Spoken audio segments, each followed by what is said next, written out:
Hello, everyone, and welcome to the show Between Two Bones, the show about the people in the casino and hospitality industries. Just like holidays don't matter in a casino, job titles and business names don't matter on this show. This show is about the people at all levels in the casino and hospitality industries.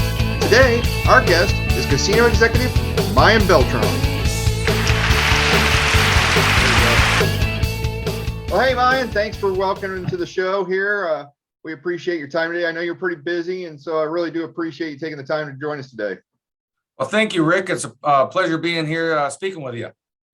Listen, this show's about the people in the business. We're not mentioning business names, we're not mentioning business titles, but just about the people in the business. And so I want to hear a little bit about you. How'd you get started in this business? So it's an interesting story. I was in the Army, serving back in the old days during Operation Desert Shield, Desert Storm. And I was coming up on re-enlistment time in January, right as I was getting towards the end of my first time of 4 years.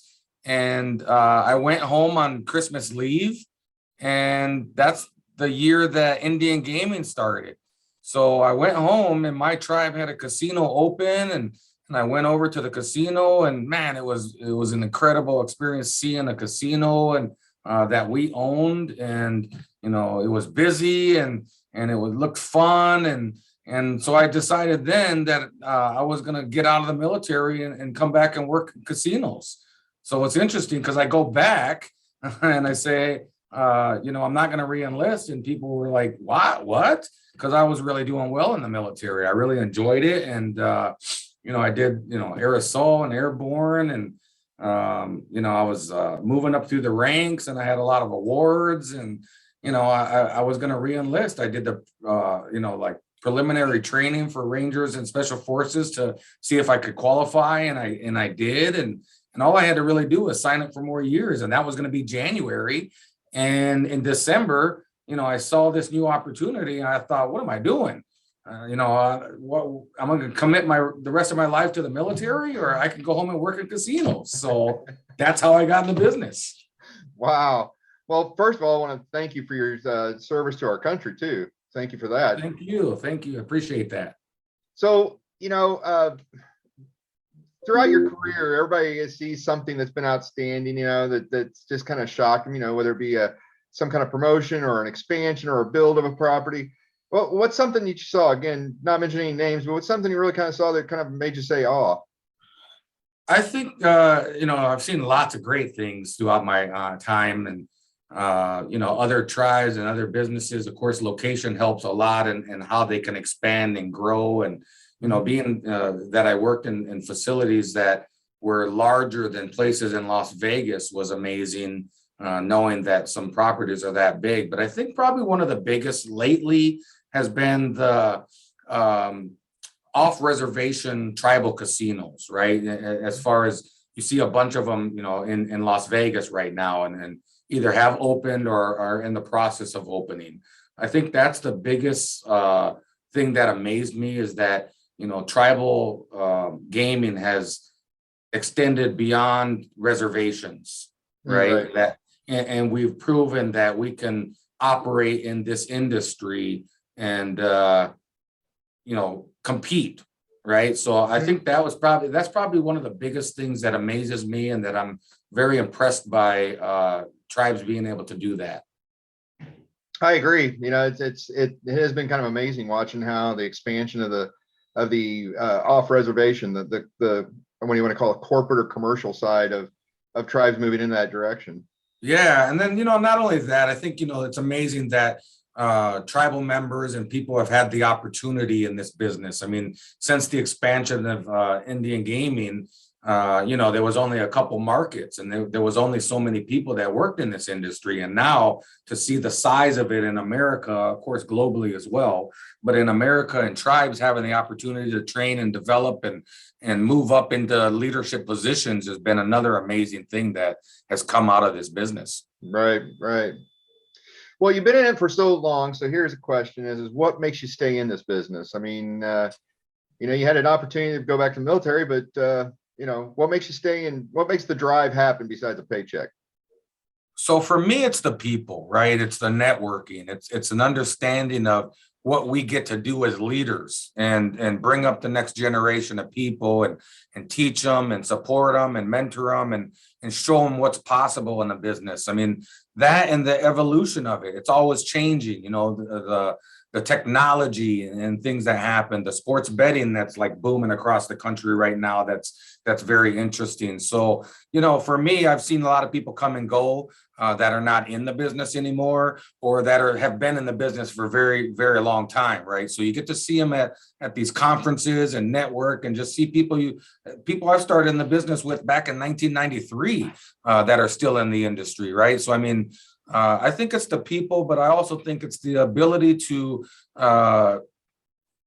get new, fresh people to see the benefit of what we do for tribes, right? I mean, Right. since I'm mostly in Indian gaming, the benefit of the programs and the tribal members and the people that get out of this business, right? I mean, it's really amazing to see what we work to do is not just a couple owners making all the money, it's people, Right. right? And they flourish, and the economic development that happens from it throughout, developing other businesses or other organizations or other programs that help the seniors or the kids or the medical side of and health and things of tribes. So I really enjoy that part and seeing that happen, and that really keeps me going as well. Right. It seems to be a common theme. A few people I've had this to put on this show have all said that they like seeing the younger generation moving up, as I start feeling older and older as that theme keeps coming up. Right. Well, especially when we talk about how long. So since 93, and obviously Indian gaming kind of starts sprouting a little before that when you talk about bingos and things like that, which is crazy because my mom used to run our tribal bingo when it was a bingo. And I remember watching her do that stuff. And then as it evolved into casinos and things, and then just seeing throughout the years, I mean, yeah, we're getting a little older now, I guess. Yeah, back then, that's when Tito was thought of as a dream. What do you mean, Tito? Without coins?